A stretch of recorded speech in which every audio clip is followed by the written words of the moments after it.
Carson, we're here. What does it mean to you to see the community come out and welcome you guys back from Johnson City? I mean, it means a lot to see them come out and support the Jellicoe Blue Devils and everything we've accomplished this year, and they just seem to love it, and we seem to love it too, and we appreciate it. Can you take me through, has it hit you yet that you guys are going to state? Like, what's going through your mind right now? My mind's moving 100 mile an hour a minute right now. I'm just trying to take everything in and if I can remember it. But yes, it did hit me on the bus ride on the way home that we was going to state. Me and Isaac was talking about it, and we're just really proud of our team and what they've accomplished this year. That was a long bus ride home. About when would you say that it kind of really hit you? Probably when the cops picked us up at the county line, it really hit me that we was going to the state tournament. With the police escort. The action that went on there, Yeah. We want to clarify that. Make sure it's a police escort. It's not anything. Yeah, it's a police escort. I believe everybody on the road was freaking out, but we knew what was going on, and we was just loving it and knew what Jellicoe was fixing to be like. It's past midnight right now, and everybody's out and everybody's celebrating.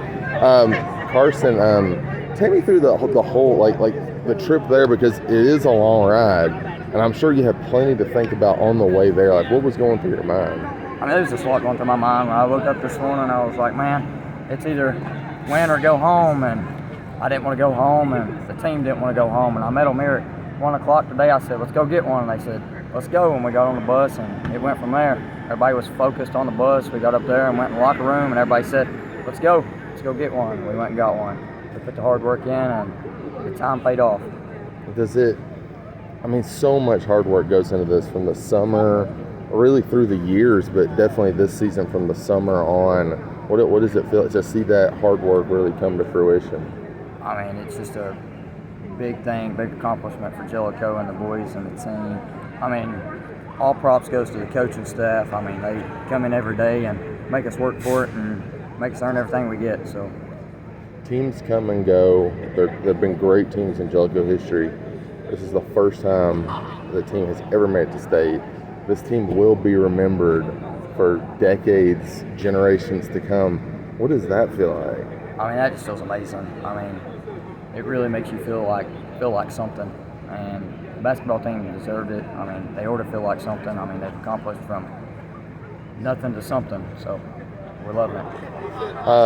Could you talk about some of what your teammates did in the game tonight? John Russell Zucchini had a big game today. John Russell had probably the biggest game on the floor. I mean, he owned the boards. He just didn't rebound. He owned every ball that come off the rim, every ball come off the backboard. Everybody just played great defense in that 1-3-1. I mean, there was a lot of energy on the floor, played with a lot of emotions. I mean, it was just a great ball game. Offense started off a little slow, but our defense held us in the ball game. And John Russell getting boards, Isaac getting boards, Trey getting boards. It was just an amazing thing. Everybody was getting rebounds. I knew it was going to be a good night when I seen the ball come off the rim and it kind of went over John's head a little bit. And Trey Van dove for it and got on the floor. I was like, it's going to be a night for Trey Van and John Russell. And they just had a great ball game. Held us in it. And Isaac showed up. Caleb showed up. Dre showed up. I guess I showed up somewhat. Well, I saw there was a lot of emotion after the win, a lot of hugs. Yeah, I saw you embraced Coach Reynolds. Could you take me through those moments and what that means? I mean, when I turned around and I seen Coach with a smile on his face from ear to ear, I knew it was time to move on. And I went up there and gave him a big old hug, and he said, congratulations. I mean, we've been at it since freshman year. It got took from us sophomore year, 7.4 seconds, and just to see the clock hit zeros and for us to be up on the scoreboard and see Coach with a grin on his face really meant everything to me. Cool. Thanks, Carson.